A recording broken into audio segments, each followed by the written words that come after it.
नमस्कार। मैं सुनील कुमार आपका स्वागत करता हूं आपके अपने चैनल क्या ऐसा होता है में। दोस्तों, क्या आप ऊपरी बाधा से तंग आ चुके हैं?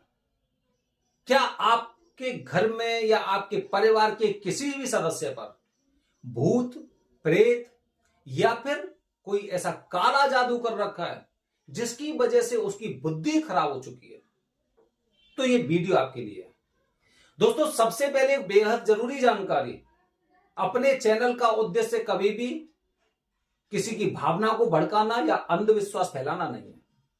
हम सनातन धर्म की बात करते हैं। सनातन धर्म के अनुसार अगर बुरी शक्तियां होती हैं तो भगवान शिव जैसी सर्वशक्तिमान भी हैं। मतलब समस्याएं हैं तो समाधान भी हैं। बस निर्भर यह करता है कि जिस समय हम सही स्थान पर पहुंच जाते हैं हमें उसका इलाज मिल जाता है। दोस्तों, सबसे पहले हम बात करते हैं भूत। आप जानते हैं भूत क्या होता है? अगर हम आयुर्वेद के अनुसार बात करते हैं तो करीब 18 प्रकार के भूत होते हैं। 18 प्रकार के। हम तो सबको कुछ अजीबोगरीब सी हरकत करने लग जाता है ना, तो हम उसी को मानते हैं भूत है। हमें नहीं पता क्या है वो भूत है। हमने एक तो भूत सुना है और एक हमने चुड़ैल सुना है, उसके अलावा कुछ नहीं सुना, जानती नहीं हम। ठीक है। तो दोस्तों, सबसे पहले आप ये समझिए कि 18 प्रकार के भूत होते हैं। इसलिए बहुत से कहते हैं ना, बहुत बड़ा भूत है, बहुत खतरनाक भूत है, उस पे तो इतना काला जादू कर दिया है कि उसे तो कुछ समझ में नहीं आता। स्थिति पूरी खराब कर दी है काले जादू ने उस इंसान पर। वो इंसान मरने वाला है, उसको ऐसी स्थिति हो रही है, उसे खूनी दस्त हो रहे हैं। इस तरह की चीजें आपने देखी होंगी। लेकिन डरने की आवश्यकता नहीं है, क्योंकि हमारे चैनल के माध्यम से पहली बार आपके पास वो जानकारी पहुंच रही है कि कहते ना, भूत हो या प्रेत, भूत प्रेत निकट नहीं आवे, महावीर जब नाम सुनावे। कुछ ऐसे स्थान बताए गए हैं जिन्हें जागृत शमशान भी बोला जाता है और माना जाता है कि यहां पर की गई पाठ पूजा से, हवन, जप, तप, इस तरह की पूजा से हमेशा के लिए भूतों को मुक्ति मिल जाती है। या तो आपके शरीर को, आपकी बॉडी को वो छुएंगे नहीं, और अगर छू लिया तो जल के भस्म हो जाएंगे। इस तरह की पूजा होती है। अच्छा, ये कोई तांत्रिक क्रिया नहीं होती है। हम कभी नहीं कहते, ना कभी हम सपोर्ट करते कोई तांत्रिक क्रिया है। हम जो भी कार्य करवाते हैं, जो भी कार्य करते हैं, वो पूजा के माध्यम से होता है। चाहे उसमें हवन हो, चाहे उसमें जाप हो, या फिर उसमें कीर्तन हो, या पाठ पूजा हो। और सनातन धर्म के भगवान देवी देवताओं की, इसके अलावा किसी की नहीं। अगर हम जागृत शमशान की बात करें दोस्तों, तो आपने सुना होगा त्र्यंबकेश्वर, जिसे सती क्षेत्र भी बोला जाता है।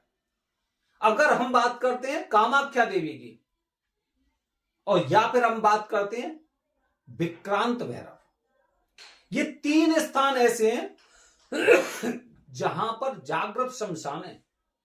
लेकिन कहते हैं ना कि अगर किसी इंसान को छोटी सी समस्या है तो उसे बहुत बड़ा ट्रीटमेंट नहीं देना चाहिए, नहीं तो उसके लिए नुकसानदायक हो जाता है। तो ये निर्भर करता है, सबसे पहले चीजें देखी जाती है कि समस्या है कैसी है।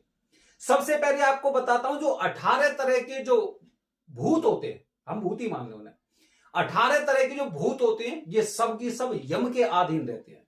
सब यम के अधीन रहते हैं। इसीलिए माना जाता है, आपने देखा होगा कि आपका घर कौन सा मुखी, दक्षिण मुखी है। दक्षिण मुखी घरों में, और मतलब सबसे खराब माना जाता है अगर चारों दिशाओं की हम बात करते तो दक्षिण मुखी घर। इसीलिए सलाह दी जाती है कि आपके घर में गेट के ठीक सामने पंचमुखी हनुमान जी की तस्वीर लगा दो, जो लटकी हुई नहीं हो, नीचे से कुछ भी लगा देना, तो आधी चीजें तो ऐसी खत्म हो जाती हैं। क्योंकि दक्षिण की दिशा होती है यम की, और यहां से आपके परिवार में, आपके लोगों के ऊपर कुछ ना कुछ ऐसी समस्याएं हो सकती है। तो ज्यादातर ये समस्या उनके घर में होती है जहां पर दक्षिण मुखी घर होता है, जहां पर विधि विधान से पाठ पूजा नहीं होती है। तो दोस्तों, वो कौन सी है आप जानते हैं? भूत सबसे पहली अवस्था होती है। भूत सबसे पहली मतलब जैसे ही इंसान की प्राण निकलते हैं, उसके शरीर में से आत्मा निकल जाती है, जिसे कहते हैं आदमी मर गया, तो वही भूत होता है। और वो भूत करीब, उसकी जो उम्र होती है वो सबसे कम होती है, जब तक 13वीं उसकी नहीं हो जाती है। जब तक 13वीं उसकी नहीं हो जाती तब तक वो भूत रहता है। या फिर काफी बार ऐसा होता है कि 1 साल के पीरियड तक उसे भूत प्रेत मतलब इसी स्थिति में वो रहता है।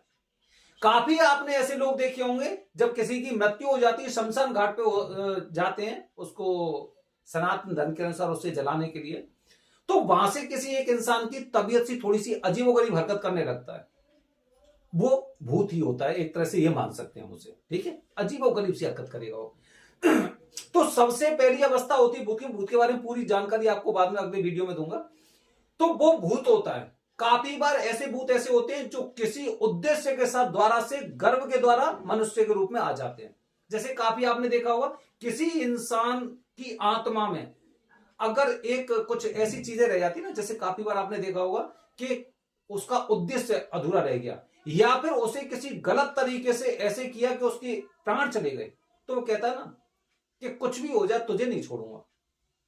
काफी ऐसी स्थिति हमने देखी है जैसे महिलाओं के साथ कि उसके साथ कुछ दरिंदगी करते हैं और फिर उसकी आत्मा उससे बदला लेती है, ऐसा हमने सुना है, ठीक है। तो पहली स्थिति होती है भूत की। इसके बाद दोस्तों अगर बात करते हैं कुछ समय पश्चात यही भूत अगर इन्होंने किसी के शरीर को नहीं पकड़ा है, अगर ये शरीर को किसी को पकड़ लिया तो एक से दूसरे दूसरे तीसरे ऐसे करके भ्रमण करते रहते हैं और इनकी उम्र बहुत होती है। अगर इन्होंने नहीं पकड़ा तो बहुत जल्दी ये प्रेत योनि में चले जाते हैं और प्रेत योनि में जाने के पश्चात फिर उसके पश्चात तीसरा स्थान होता है इनका पिशाच योनि। पिशाच के बाद चौथा स्थान होता है कूष्मांडा, पांचवा स्थान होता है इनका ब्रह्म राक्षस, छठवां होता है बेताल और सातवां होता है इनका क्षेत्रपाल। ये पुरुषों के भूत होते हैं, पुरुषों के।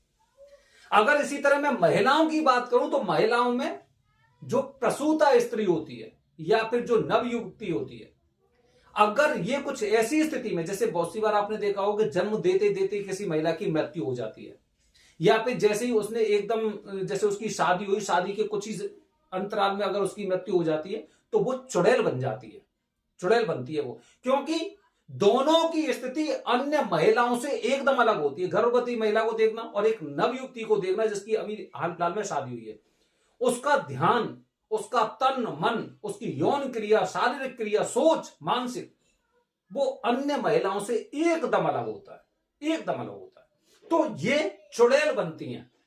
अगर कोई कुंवारी लड़की अगर मर जाती है तो वो देवी बनती है। इसी तरह से कुछ जो गलत कार्यों में लीन महिलाएं होती हैं वो मरने के पश्चात डायन या फिर डाकिनी बनती है।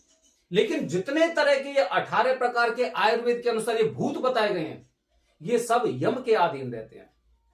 दोस्तों जितने भी तरह के भूत हों, इन सब का निवारण हमारे सनातन धर्म के अनुसार है।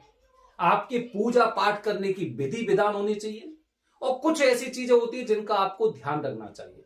वैसे इन सब के लिए जो सर्वश्रेष्ठ स्थान बताए गए हैं भूतों से निवारण के लिए, किसी भी तरह का भूत हो, मेहंदीपुर बालाजी राजस्थान में, त्र्यंबकेश्वर नासिक महाराष्ट्र में, या फिर उज्जैन में महाकाल, काल भैरव या फिर विक्रम भैरव। ये वो होता है, काफी लोग एक ही जगह जाके ठीक हो जाते हैं और काफी लोग ऐसे होते हैं, कहते हैं ना, जैसे अंत में क्षेत्रपाल हो गए या फिर ब्रह्म राक्षस हो गए, बेताल हो गए। इनके लिए विशेष विधि की आवश्यकता होती है, जहां पे केवल एक जगह नहीं, इनकी पूजा 3 जगह होती है।